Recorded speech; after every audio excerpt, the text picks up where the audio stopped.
involved. He's given things a really good shake-up, and it would have been nice to see things tick along a little bit further than they have. But we've been through a recession and a big shape-up in markets, and that has caused problems and big problems. Indeed, very big. Now, finally, let's just take a look at the ongoing Crayford Farm saga, Tim. It's been unveiled that 4 of their farms have been sold off to May Wang's UBNZ Asset Holdings Limited. Now the Overseas Investment Office is investing, claiming it never gave consent for the purchase. It's all turning into a bit of a debacle, isn't it? It's unnecessary too, in my view. I mean, there's an old peasant adage, never sell land. And land keeps going up in value, and people keep not predicting that it'll go up in value. There's only so much land in the world, and there's more people. I think that should apply to countries. I don't think we should sell our land to foreign businesses. I think it's short-sighted. They're being long-sighted. I can see why they want to buy it, but that's why we shouldn't want to sell it. Well, they want a guaranteed food supply for the vast nation of China. We'll feed them, but at a good price. Yes, exactly. Well, thanks for that, James and Tim.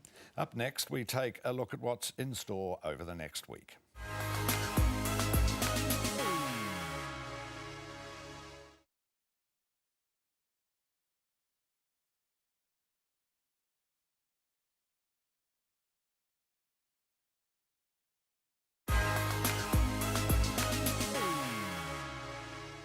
Welcome back. Well, it's been a lively discussion today. A couple of points of interest to me.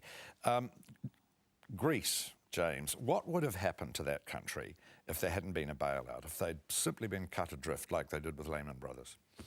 They would have had to restructure their debt. So some analysts have been saying that they'd... But who would have loaned the money? Well, they would have had to look at their existing loans and cut them back and restructure. So some of them some of the loans that may have been coming up for a renewal or expiring this year, then they would have had to go back to those the people that had loaned them the money and said, well, hang on, are you prepared to go out 3 years, because otherwise we're not going to be able to pay you back. So and they would have to decrease the amount. So perhaps that would have meant sort of 50% of the original amount.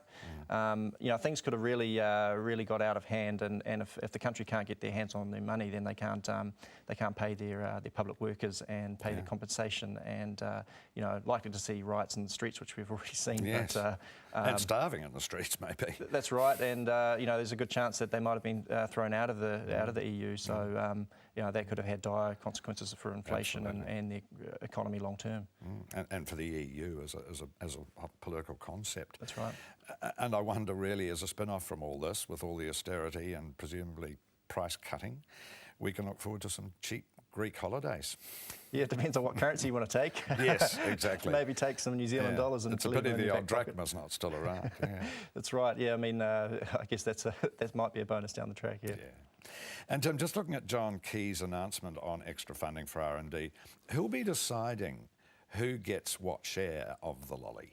It's always a good question, because people can waste a lot of money fighting for it. But it seems to me that about 3/4 of this money is going to be given to existing larger organisations who already do R&D. So, in a sense, they'll be deciding it that way, which is probably a reasonably sensible way to do it. And the coupon system sounds like a fairly sensible way too. That's interesting as well, yeah. Yeah, because, I mean, you talk to scientists, as we do obviously a lot on this channel, because there's so much going on in agricultural science, and they are continually frustrated by the time they could be spending on worthwhile research is actually spent politicking and trying to raise funds for research. Yeah, well, we have that. We see that in the universities as well. Do you? Yeah. It's to some extent a necessary evil. You have to have accountability, etc. But there's probably too much of it. Yeah. Well, Tim, just briefly, what's in store over the next week? Do you think any predictions from you? Any big announcements in the wind that we should be looking forward to? Friday's a big day, of course. Yeah. And I'm predicting the Crusaders and Hurricanes will both win and go into the semi-finals. That's as far ahead as I'm looking. So a pretty murky crystal ball for you. But we have been predicting, of course, there'll probably be a rash of budget leaks, and we've really just had one, haven't we, with the R&D announcement? More than a leak, I guess. Well, yeah, it's not a huge amount of money, though. It's not a major leak. No, it's not really, is it? And James, anything of note to you from your side that we could be seeing happening in the markets? I guess coming back to the budget, then there's big speculation about GST, and if we do see a bit of some news coming out of that over the next few weeks, and that'll put a bit more pressure on the Reserve Bank, of course, for their announcement in June, and sort of solidify a potential increase in the official cash rate. Of course, Greece has been developing over the last 48 hours, and it's going to continue doing that over the next 7 days. So I think that's going to be one to watch, and just see how the market reacts, and whether, I think there's been a really good shock value out of the big number, and that was the same when we saw that happen in the US. But it'll take a little bit of time to digest and see whether this is just delaying the problem down the track, and that's potentially what could happen. And I guess we might be watching European exchanges a bit more closely than we otherwise would. Yeah, and seeing how things develop. I mean, if governments and companies in Europe need money, then they're going to there's going to be a bit of a fight to get that, and that could have an impact down this part of the world, I guess, in time. Maybe not in the next little while, but in years to come. And do you think there'll be any more leaks on the budget before Thursday's?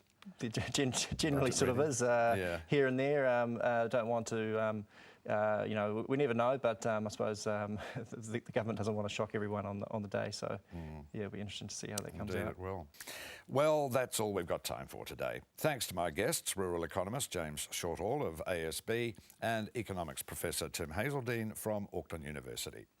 Well, we'd love to hear your feedback, so please go to our website and drop us a line, and check out our latest edition, my weekly blog. You can find that and much more besides at www.country99tv.co.nz. We'll see you again next week.